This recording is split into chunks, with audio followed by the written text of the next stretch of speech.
हो गया ना। चलिए ठीक है। भौतिक विज्ञान में हम लोग काफ़ी टॉपिक खत्म कर चुके हैं। एक बार फिर से भौतिक विज्ञान के इस नए टॉपिक में आप सभी विद्यार्थियों का हार्दिक स्वागत है। आइए आराम से पढ़ते हैं, मज़े से पढ़ते हैं और मन से पढ़ते हैं। अभी तक हम लोगों ने फिजिक्स में पहले चैप्टर में इलेक्ट्रिसिटी में विद्युत में हमने केवल पढ़ा था अभी तक कल वाले टॉपिक में, पिछले टॉपिक में हमने पढ़ा था वैद्युत द्विध्रुव की अच्छी स्थिति में किसी बिंदु पर वैद्युत क्षेत्र की तीव्रता। सभी लोग यहाँ देखेंगे, वहाँ कुछ भी नहीं करना अपने टॉपिक पे, क्योंकि जब मैं यहाँ समझा रहा हूँ अगर आप अपने टॉपिक कुछ काम करेंगे तो दिक्कत हो जाएगी। आप समझ रहे हैं तो आप समझे रहिए, कापी किताब बंद करके और ध्यान से सुनिएगा, समझिएगा। ऐसी क्या क्या चल रहा है इधर। ओके भैया सुनिए। अच्छा, जब हम लोग वैद्युत द्विध्रुव पढ़ रहे थे तो वैद्युत द्विध्रुव में ही दो बातें बताई गई थी। हम लोग वैद्युत द्विध्रुव के कारण वैद्युत क्षेत्र की तीव्रता निकालेंगे, सही है ना जी। जिसमें आपको दो बिंदु निर्देशित कराए गए थे। एक तो था उसकी अच्छी स्थिति में, जिसको हम लोगों ने इससे पिछले वाले वीडियो में कवर किया, ठीक है ना। आज हमको पढ़ना है वैद्युत द्विध्रुव की निरक्षीय स्थिति में किसी बिंदु पर वैद्युत क्षेत्र की तीव्रता। ये टॉपिक भी इम्पोर्टेंट है, बहुत समझ गया ना। आराम से करते हैं, मजा आएगा करने में। तो हमारे साथ आप हेडिंग डालिए, वैद्युत द्विध्रुव की निरक्षीय स्थिति में वैद्युत द्विध्रुव की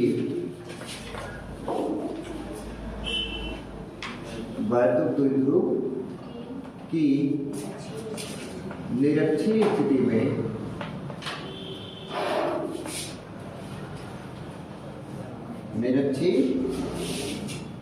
में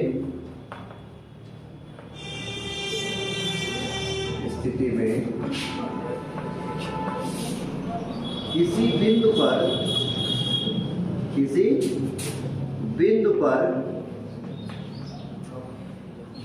वैद्युत क्षेत्र की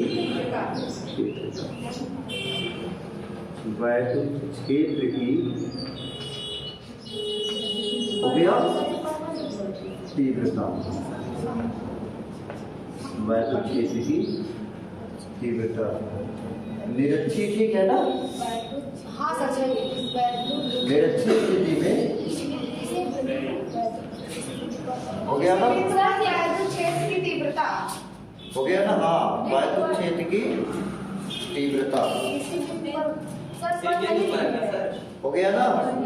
वैद्युत द्विध्रुव की निरक्षीय स्थिति में किसी बिंदु पर वैद्युत क्षेत्र की, अरे इसमें कमन आधी बात आएगा एकदम झगड़ा। अरे अच्छा नहीं लग रहा था पढ़ने में। आप कर रहे हो, सुनना है, परेशान हो रहे हैं। निरक्षीय स्थिति में किसी बिंदु पर वैद्युत क्षेत्र की तीव्रता हो गया ना। अरे एक आध सेंटेंस कहीं छूट जाए जिसका मतलब है कि आप समझ जाया करें। और इसमें हो गया ना, जैसे एकदम झगड़ा का एक बात है, हो गया ना। वैद्युत द्विध्रुव की निरक्षीय स्थिति में किसी बिंदु पर वैद्युत क्षेत्र की तीव्रता हो गया। बात इतना ठीक। वैद्युत द्विध्रुव एक बार आते हैं और उसकी निरक्षीय स्थिति में कोई बिंदु लेते हैं। बात समझ गया ना, समझिएगा। ए भाई इधर देखिए, कोई भी इधर पर आप देखेंगे डायरेक्ट ग्रीन बोर्ड पे, इधर उधर नहीं देखेंगे। एक वैद्युत द्विध्रुव है, समझ गया। ये क्या कह लेते हैं, एक वैद्युत द्विध्रुव है, हो गया सीखा। हाँ बतलाए, बाकी में जब पूछा तो बेगर देखे बोल दो क्या के लिए। क्षमा चाहती हूँ। एक ए है, एक क्या है, बी है। क्षमा हम चाहते हैं कि तुम लोग शांति से पढ़ो, सही है भैया, बात मत करो।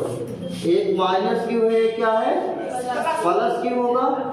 अच्छा, बीच की पूरी दूरी क्या होगी, रियल होगी। जो बिंदु लेना है इनके मध्य बिंदु से लेंगे। इसका मध्य बिंदु क्या है, वो मान लेते हैं।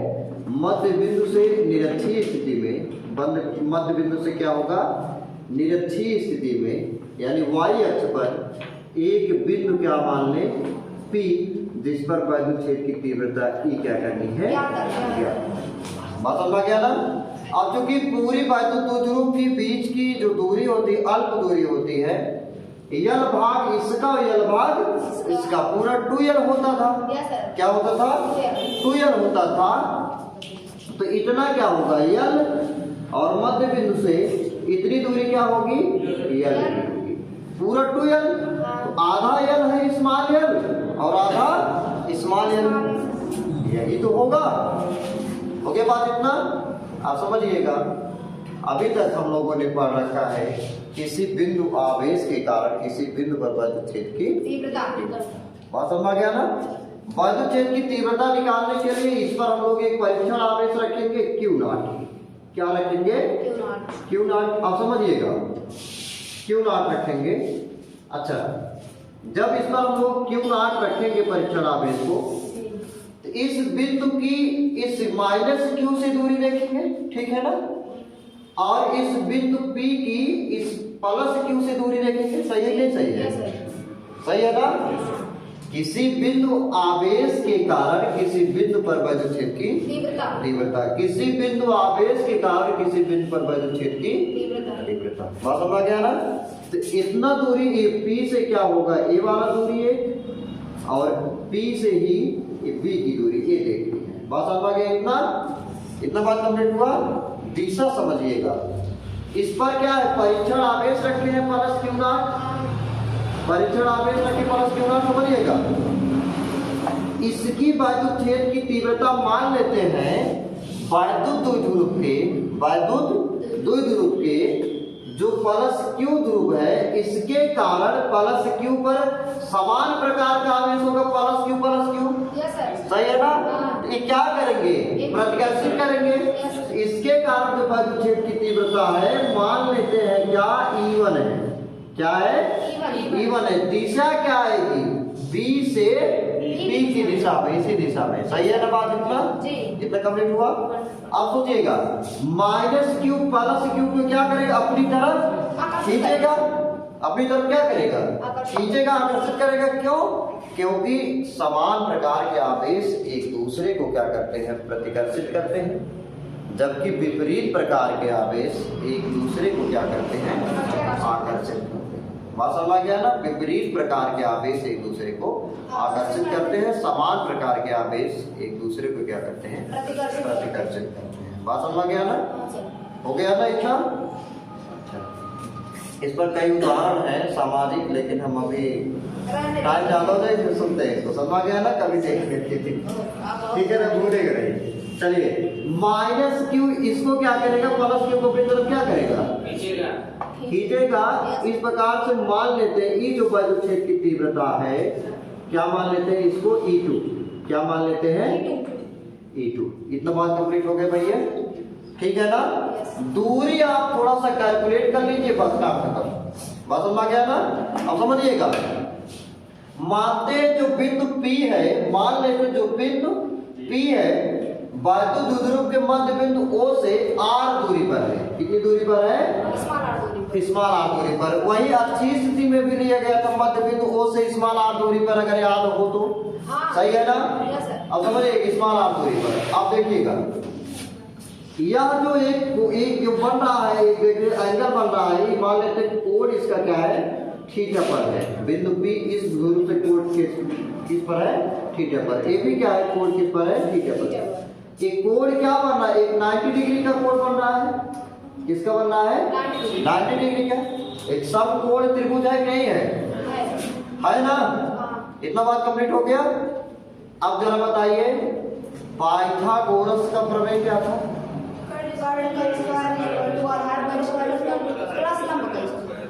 अरे ठीक भाई, एक अंग्रेजी एक हिंदी। कर्ण का वर्ग बराबर, सही है ना, आधार का वर्ग प्लस लंब का वर्ग, ठीक है ना। कर्ण का स्क्वायर समझ में आ रहा है। ए भाई डॉक्टर साहब जी, राज के बाद सुना, कर्ण का वर्ग बराबर आधार का वर्ग प्लस लंब का वर्ग। इसको किसी बताना नहीं।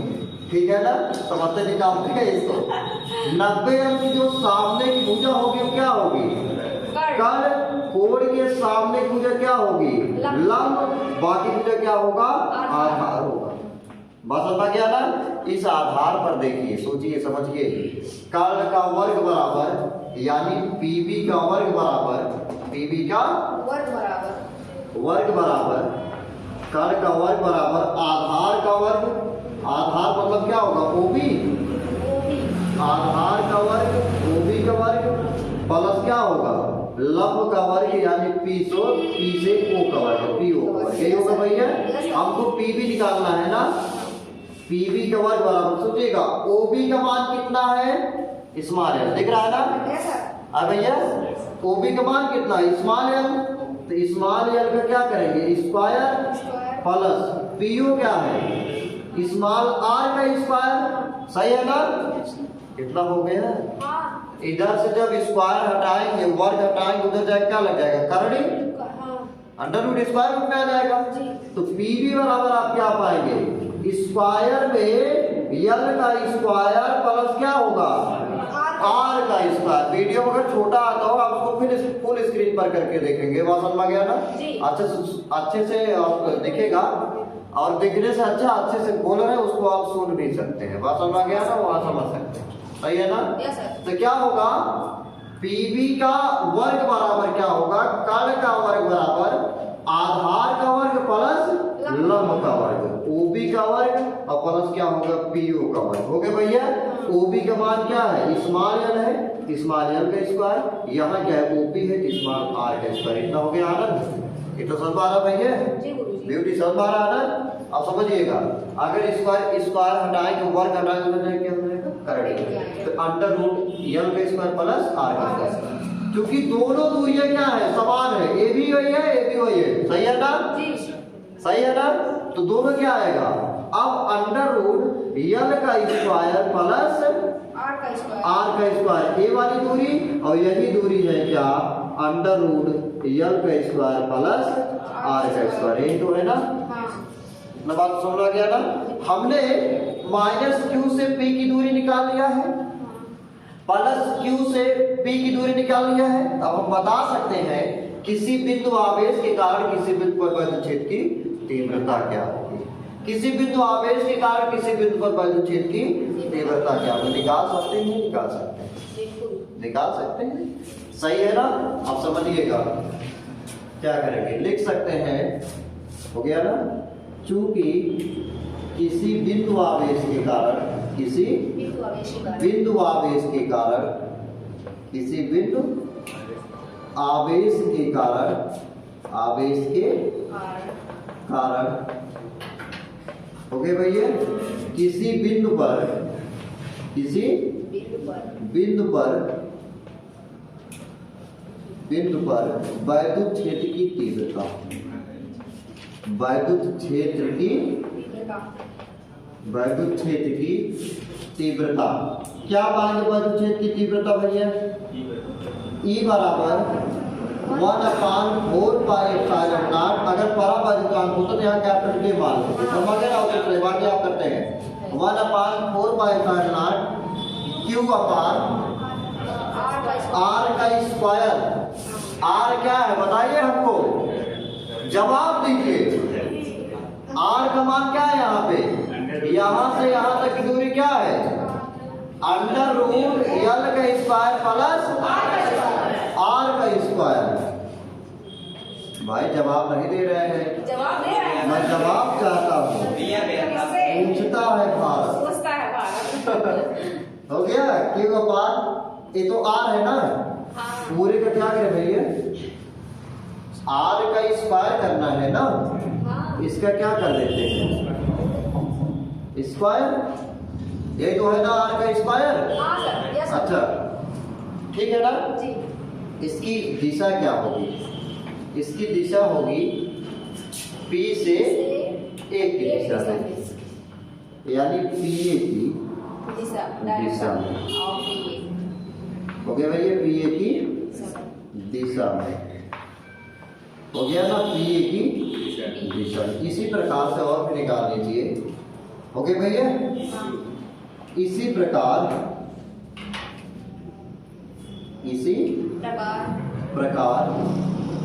अच्छा ई का मान था, शायद इसको अलग करना चाहिए था, लेकिन हम लोग उसे भी कर दिए है ना, शार्ट कर दिए। क्या उसको कर दिया जाए कैसे? ठीक है, आप समझ गए? ठीक है ना, समझ में आ रहा है ना? इसको इवन कर देते हैं, ठीक है ना, इवन कर देते हैं। किसी बिंदु आवेश के कारण किसी बिंदु पर वैद्युत क्षेत्र की तीव्रता किसी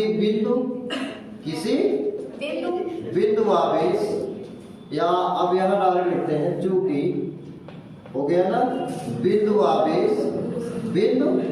आवेश माइनस क्यू के कारण ना, माइनस क्यू के कारण हो गया ना, बिंदु पी पर हो गया भैया, इतना थोड़ा सा बच जाएगा स्पेस। बिंदु पी पर वैद्युत क्षेत्र की तीव्रता हिट हो गया काम इतना। चलते हैं, E1 का मान निकाला। इसी प्रकार E2 बराबर क्या होगा?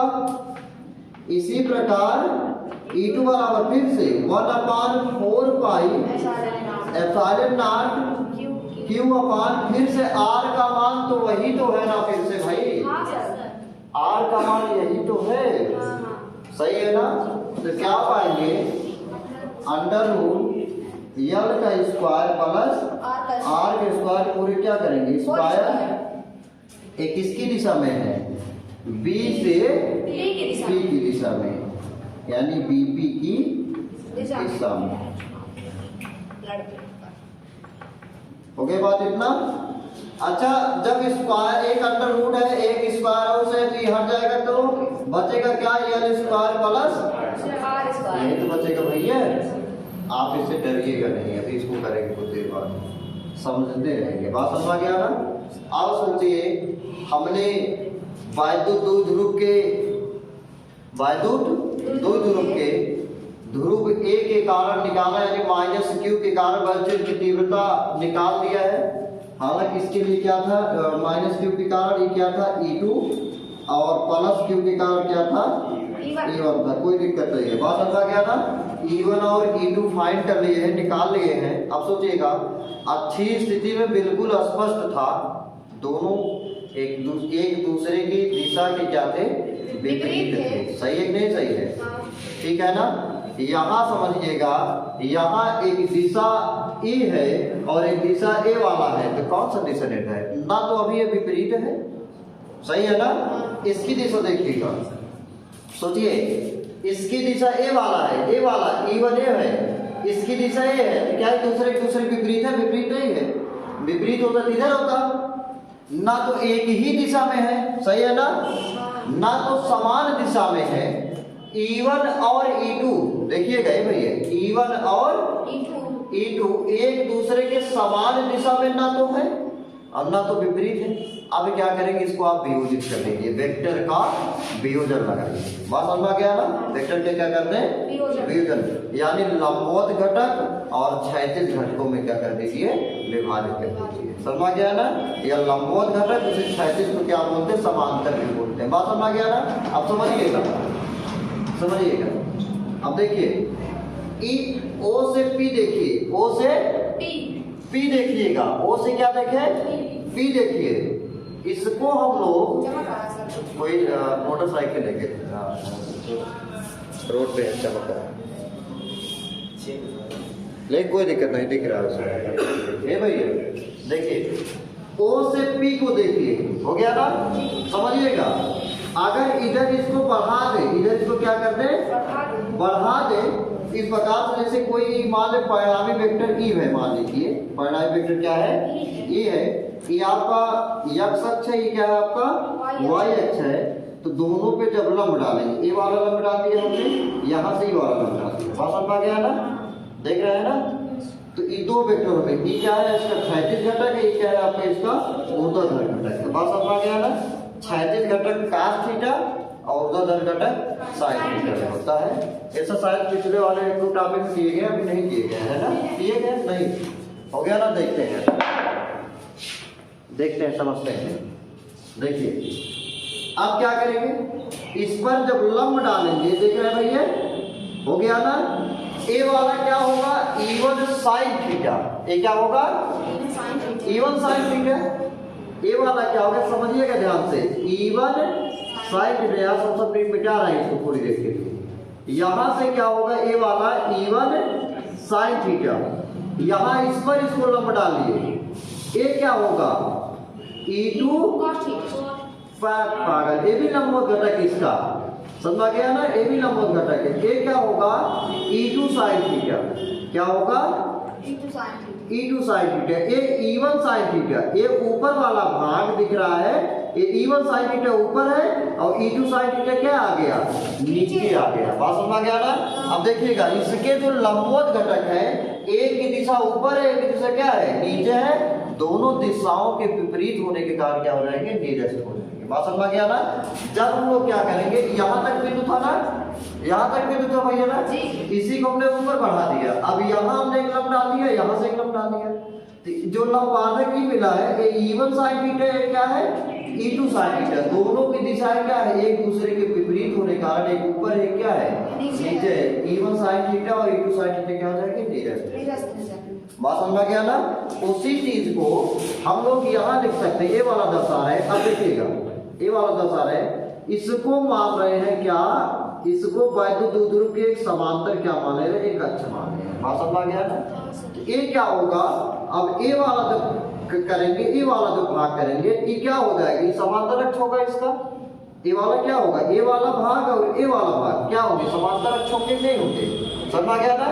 इसका भी क्या होगा, जब इस पर लंब डालेंगे, इस पर क्या होगा, ये भी समांतर अक्ष वाला आके मिलेगा। देख रहे हैं ना, जो क्षैतिज घटक होता है, और थोड़ा सा फिगर हम लोग स्पष्ट बना रहे हैं, यहाँ एक लंब डाल रहे हैं, हो गया ना। तो ये क्या होगा, इवन कास थीटा। इवन क्या होगा, कास थीटा। ये दिशा, ये भी ऐसे लंब डालेंगे, E2 से सिर्फ लंब डालेंगे, तो फिर से ये क्या मिलेगा, यही चीज ये क्या होगा, E2 कास थीटा। दोनों की दिशाएं क्या है, एक दूसरे के समांतर है, सही है ना, एक ही दिशा में है। दोनों की दिशा यही है, ये भी इवन कास थीटा है और यही रेखा क्या है, E2 कास थीटा। समझ गया ना। इस कारण से क्षैतिज घटक क्या होंगे, एक दूसरे से जुड़ जाएंगे। बात समझ गया ना। हम लोग अब इसको लिखने वाले हैं, हो गया ना, हम लोग लिखने वाले हैं परिणामी, हो गया ना, परिणामी वैद्युत क्षेत्र की तीव्रता। परिणामी हो गया ना, वैद्युत क्षेत्र की तीव्रता, हो गया ना, E को, हो गया ना, वियोजित करने पर लंबवत, E को लंबवत तथा क्षैतिज घटकों में, लंबवत तथा क्षैतिज घटकों में वियोजित करने पर, वियोजित हो गया भैया, करने पर क्या होगा, लंबवत घटक निरस्त हो जाएंगे। लंबवत घटक क्या हो जाएंगे, निरस्त हो जाएंगे, निरस्त हो जाएंगे। जबकि क्षैतिज घटक क्या हो जाएगा, जबकि क्षैतिज घटक हो गया भैया, क्षैतिज घटक जुड़ जाएगा। क्षैतिज घटक क्या होगा, जुड़ जाएगा। हो गया ना। क्या बात हुआ था हम लोग सीखा उस दिन, पहले समझ लेना है, जान लेना है, तब बोलना है, सही है ना। किस स्कूल पढ़ता है, कहाँ, हो गया ना, वैद्युत क्षेत्र की तीव्रता। ठीक, हाँ देखिए समझ के बोला गया है, हम बोले हैं, हो गया भैया, जुड़ जाएगा। तो E बराबर क्या पाएंगे आप समझिएगा, इवन कास थीटा, वही भैया, अब प्लस क्या पाएंगे, E2 कास थीटा। हो गया बात इतना, E2 कास थीटा हो गया ना। E1 का मान हमने निकाला है, E2 का मान निकाला, कोई दिक्कत नहीं है ना, नो प्रॉब्लम। आए और उसी E1 का मान निकाला गया है, और क्या निकाला गया है, E2 का मान निकाला गया। चलिए रखते हैं, कोई दिक्कत नहीं है। E1 बराबर क्या है, 1/4 पाई एप्सिलॉन नॉट Q अपान, इसका जब वर्ग करेंगे तो E अंडर रूट क्या हो जाएगा, हट जाएगा तो यल स्क्वायर प्लस क्या होगा आर स्क्वायर बचेगा। इसको माइनस लिख दे रहे हैं, यल स्क्वायर प्लस क्या होगा आर स्क्वायर प्लस E2 को मान रखिए प्रेम से पूर्वक, प्रेम पूर्वक 1/4πε0 हो गया ना, क्यू अपान ये चीज भी पाएंगे ना यल स्क्वायर प्लस आर स्क्वायर। ये भाई ये तो काम थीटा छोड़ दे रहे हैं हम लोग ना, उसको भी ले लेते हैं, नहीं बेचारा यही रह जाएगा भटक जाएगा। प्लस 1/4πε0 क्यू अपान आर का स्क्वायर बोलिएगा यल स्क्वायर, यल का स्क्वायर और प्लस क्या होगा आर का स्क्वायर इनटू क्या होगा cos थीटा। हो गया भैया, थोड़ा सा समझने वाला काम है, समझेंगे, समझ आ गया ना। देखिए उसमें दोनों आप देखते रहिए, हो गया ना, चार्ट खत्म हो गया मतलब। एक बार समझिएगा, दोनों देखा जब हो भैया 1/4πε0 क्यू यल स्क्वायर आर स्क्वायर है 1/4πε0 क्यू यल स्क्वायर आर स्क्वायर। ये क्या है, एक ब्रैकेट कर लेते हैं, एक का होते cos थीटा, एक cos थीटा, सही है ना। 1/4πε0 क्यू अपान यल का स्क्वायर प्लस आर का स्क्वायर, हो गया ना, आर का स्क्वायर एक और cos theta plus cos theta क्या होगा 2 cos थीटा, इतना हो गया।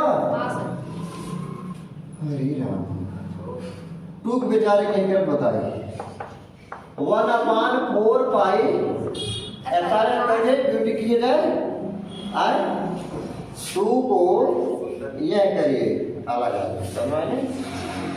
हाँ ब्यूटी डरी सहमी है, वीडियो देख लेना, ब्यूटी पीछे तैयार हो जाएगा पूरा। और अभी इतना समझ आ रहा है ना, दोबारा से पढ़ रहे हैं, इतना सवाल दोबारा समझ आता है, जहां से आप आए वहां से आपको समझ में आएगा, बिल्कुल फिल्म की तरह है, बस समझ गए आप, जहां से नहीं करेंगे वहां से आपको समझ में आ जाएगा। उसके पिछला क्या हुआ था, कटप्पा ने बाहुबली को क्यों मारा, उसके लिए आपको पीछे वीडियो जाके सही है नहीं, बल्कि जहां से आए हैं वहां समझ में आएगा। सब आ रहा ना, यहाँ समझ में आएगा, उसके पीछे आपको देखना पड़ेगा। तो देखिए 2 क्यों हो गया भैया इतना, अब इनटू क्या लिखते हैं cos, जरा हमको बताए, ठीक है ना, cos थीटा बराबर क्या होता है, cos थीटा बराबर लाल बटे घटका, तो आधार बटे क्या होता है कर, तो बाकी cos थीटा आधार बटे कर, समझ लीजिएगा वहां से, क्योंकि समझ गए देखो भैया प्रियांशी समझ आ गए आए, लिखा जाए आगे आए, क्योंकि नहीं भाई प्रियांशी से पूछना बहुत जरूरी है।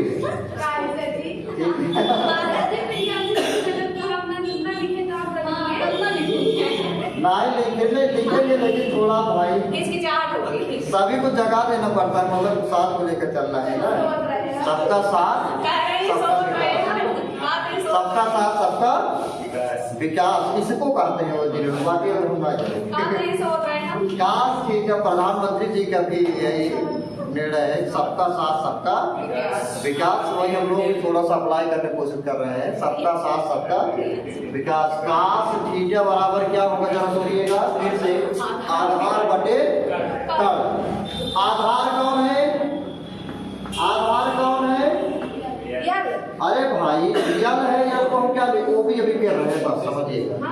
आधार क्या है, वो भी, कल क्या है, कल क्या है ई है, पी से बी ना, या बीपी या पीबी करिए, पीबी करिए ठीक है, बीपी से थोड़ा बीपी हाई वाला cos थीटा बराबर क्या होगा आधार ओबी, अब बटे क्या है कल पीवी, सही है, इतना बात फिट हो गया। आए करते हैं। अच्छा एक बात बताओ सर, ओबी को तो हम यल लिख दे रहे हैं, पीबी को आप क्या लिख सकते हैं? फिर से वही चलिए फिर ये पीबी बराबर क्या लिख सकते हैं आप? पीबी बराबर ये कर मिलेगा काल का वर्ग प्लस, अरे भाई पीबी बराबर सॉरी आधार का वर्ग प्लस लंब का वर्ग, सही है ना? यल का स्क्वायर प्लस आर के स्क्वायर को हटाए वही चीज लिखा गया है पीबी का मतलब, सही है ना? इसी चीज को इधर देखो, इसी चीज को हम लोग क्या लिख सकते हैं समझिएगा, यल का स्क्वायर प्लस आर की स्क्वायर घाते 1/2 नहीं कर सकते हैं? कर सकते हैं ना, जब रूट हटाएंगे तो यहाँ लिख सकते हैं यल का स्क्वायर प्लस आर का स्क्वायर घाते क्या करेंगे 1/2। इतना काम कंप्लीट हो गया। अब थोड़ा देखिएगा, इसको हम कर रहे हैं क्या, समीकरण थोड़ा 1 कर दीजिए, ठीक है ना? समीकरण क्या कर दीजिए 1। अच्छा इतना काम थीटा की बाबत पिछले वाले टॉपिक का था ना, सही है नहीं? यस सर, हो गया ना? अब cos थीटा का मान क्या आ गया, यल अपान आर के स्क्वायर, हो गया ना? लिखते हैं cos थीटा का मान, cos थीटा का मान समीकरण 1 में रखने पर रखिए, क्या होगा? जगह देखिए इसमें आ रही है, ठीक है रखते हैं अभी समय। ए भैया रख दे तो क्या पाएंगे, सोचिए रख दे तो क्या पाएंगे? देखिए इसके स्थान पे रखना है यल अपान यल के स्क्वायर प्लस आर के स्क्वायर घाते 1/2 करेंगे जी, करेंगे तो 1/4 पाई एप्सिलॉन नॉट 2q है, 2q है। अब देखिएगा जब इसका मान रखेंगे यल आ जाएगा ऊपर ना, या 2q अपान देखिए अभी यल का स्क्वायर प्लस आर का स्क्वायर, यही तो है, यल का स्क्वायर प्लस इंटू यल अपान क्या है, यल अपान यल का स्क्वायर प्लस आर का स्क्वायर घाते कितना होगी 1/2। सही है बात नहीं? इतना ठीक है, थोड़ा सा स्पेस चाहिए तो हमारे पास बहुत अच्छे स्पेस है। यहाँ करते हैं, समझिएगा बात समझ गया ना? वहां के बाद यहाँ जब करेंगे देखिए, अब ई का मान है ना, पी बराबर क्या होता है, क्योंकि पी बराबर 2q। अब सोचिएगा यदि P बराबर 2q यल होता है, P बराबर क्या होता है 2q यल, तो इस 2q यल के स्थान हम लोग P नहीं लिख सकते हैं? लिख सकते हैं, सही है नहीं सही है? जवाब चाहते हैं, जवाब चाहते हैं मित्रों, जवाब चाहते हैं 2q यल के स्थान पे P लिख सकते हैं नहीं लिख सकते हैं? लिख सकते हैं। हो गया ना? इसी बात मोदी जी जयकार लगाते हैं, भारत माता की जय, भारत माता की जय। हो गया ना? तो ठीक है, जयकार लगाते हुए लिखते हैं वहां पे क्या पाएंगे, ये भैया ई बराबर 1/4 पाई एप्सिलॉन नॉट, रखने में कोई कंकूर का संबंध थोड़ी रखिए इसको, 2q यल, ये देखा 2q यल, नीचे वहाँ देखा यार, ये समस्या तो सकती थोड़ा देखा, एक घात का हुआ एक, ध्यान से देखो इधर सार क्या, एक घात का हुआ 1/2। गुणक जब आधार समान होता है तो घातें क्या हो जाती हैं, जुड़ जाती हैं। अब सोचिएगा 1 और 1/2 जोड़ेंगे तो क्या होगा, थोड़ा सा करते हैं यहीं पे देखिएगा 1 प्लस 1/2, तो जोड़ेंगे क्या होगा, देखिएगा 2 1 कम 2, 2 1 3/2 क्या हुआ ये तो बचेगा आए। ए डॉक्टर साहब इधर देखा यार, 2 1 कम 2, 2 1 3/2, ये तो है। अब हम यहाँ लिख सकते हैं दोनों के स्थान पे 100 रहा इधर देखा है बता दे, इधर देखिएगा दोनों का साथ में क्या लिखेंगे, दोनों जुड़ जाएंगे। तो यल का स्क्वायर प्लस आर का स्क्वायर घाते क्या पाएंगे 3/2। आप जरा सोचिए भैया, सोचिए जरा, अगर आर का मान बहुत बड़ा कर दिया जाए तो यल का मान नगण्य होगा। आए आर का मान बहुत बड़ा ले लिया जाए, यल का मान क्या होगा, नगण्य होगा नहीं होगा। सही है, मान रहे हैं ना। अरे भाई 100 किलोमीटर अगर हम ले लें इसको, 100 किलोमीटर ले लें, यहाँ से कितना 100 किलोमीटर, अब ये 4 सेंटीमीटर का बात जो 2 ध्रुव है, 2 सेंटीमीटर 100 किलोमीटर आगे नगर नहीं है, नगर है, उसको आप नजरअंदाज कर सकते हैं। गुजर 100 उठा के ठंडा हो रहे, सही है क्या है? अरे फिट है। देखिए यदि R is greater than यल, तो यल क्या होगा, यल बराबर क्या लेंगे, 0 लेंगे, नगर लेंगे। अब रखिएगा भाई, तो E बराबर क्या पाएंगे, तो E बराबर है, इधर देखिए भैया 1/4πε0, इतना बार फिट हो गया भैया। इधर P है प्रियांशी, देखा यल नगर हो गया, यल का हो गया नगर हो गया, इका हो 0, आर का बचे, आर कितना बचे, ये तो आर स्क्वायर है, पूरा मान बताइए क्या होगा। देखिएगा भाई, देखा हो सभी लोग, देखिए ध्यान से, यल का स्क्वायर है प्लस आर का स्क्वायर है घाते 3/2। यल का मान अगर नगर लेंगे 0 लेंगे, आर का स्क्वायर और पूरे घाते 3/2 तो बच रहा है ना।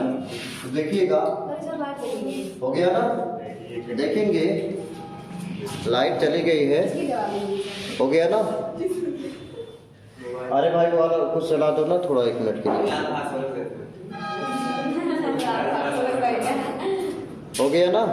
और वाला बल्ब ले लो यार, समस्या है लेकिन कोई बात नहीं है, हो गया ना। थोड़ा सा लाइट कट गई थी इसलिए दिक्कत हो गया, लेकिन फिर लाइट है, आप समझिए। यदि यल का मान इसमें हम लोग 0 कर देंगे तो आर के घाते 2 है और पूरे घाते 3/2, 2 से कट जाएगा, नहीं कट जाएगा, बचेगा तो 3 ही तो। अरे भाई आर स्क्वायर है, घाते क्या है 3/2, कट जाएगा तो क्या होगा, आर क्यूब बचेगा ना। तो हम लोग यहाँ क्या रखेंगे, अब यहाँ क्या होगा, आर क्यूब, यही तो बचेगा भैया। यही क्या है, वैद्युत क्षेत्र की तीव्रता है, समझ गया ना, किसी वैद्युत ध्रुव की निरक्षीय स्थिति में। अच्छा एक बात समझिएगा, जब हम लोग अच्छी स्थिति निकाले थे वहां क्या आया था, E बराबर 1/4πε0 2p अपान क्या आया था, आर क्यूब आया था, 2p अपान आर क्यूब ना। यहाँ क्या आया है 1/4πε0 p अपान आर क्यूब, यानी दोगुना का अंतर है, सही है ना।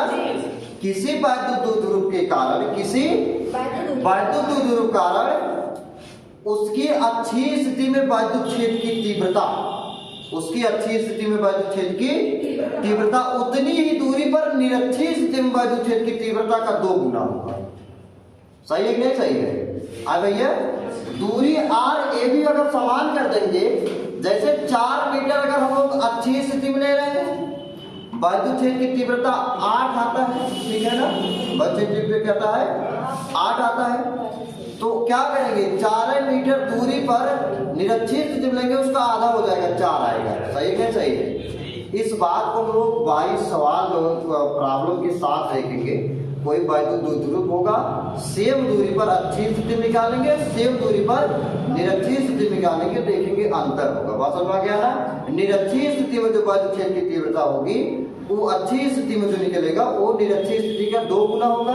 या इसी चीज को हम लोग उल्टा कर सकते हैं, जो अच्छी स्थिति में वैद्युत क्षेत्र की तीव्रता है तो उसका निरक्षीय स्थिति में उसका आधा आएगा। बात समझ आ गया ना। क्यों? क्योंकि फार्मूले में केवल 2 ही का तो अंतर है, जो चीज अच्छी स्थिति में आएगा निरक्षी स्थिति में आधा हो जाएगा, निरक्षी स्थिति में जो आएगा अच्छी स्थिति में 2 गुना शुक्र हो जाएगा। बात समझ गया ना? बात इतना हो गया ना? बात इतना ये था। इस प्रकार से हम लोगों ने वैद्युत द्विध्रुव की निरक्षी स्थिति में वैद्युत क्षेत्र की तीव्रता का व्यंजक बड़े ही मनोरंजन तरीके से जो है, समझा गया ना, हंसते हुए गाते हुए आराम से निकाल लिए। बात समझा गया ना? सामने है E बराबर 1/4π/R/T/R हो गया ना? बात इतना। अगर वीडियो आपको पसंद आए तो आप क्या करेंगे? लाइक करेंगे और कमेंट में हमको जरूर बताएंगे कि वीडियो आपको कैसा लगा। अगर नए हैं चैनल पर तो वीडियो क्या करेंगे? सब्सक्राइब करेंगे, अपने और दोस्तों के पास भेजेंगे। इसी के साथ वीडियो समाप्त करते हैं। धन्यवाद। डाउनलोड करेंगे।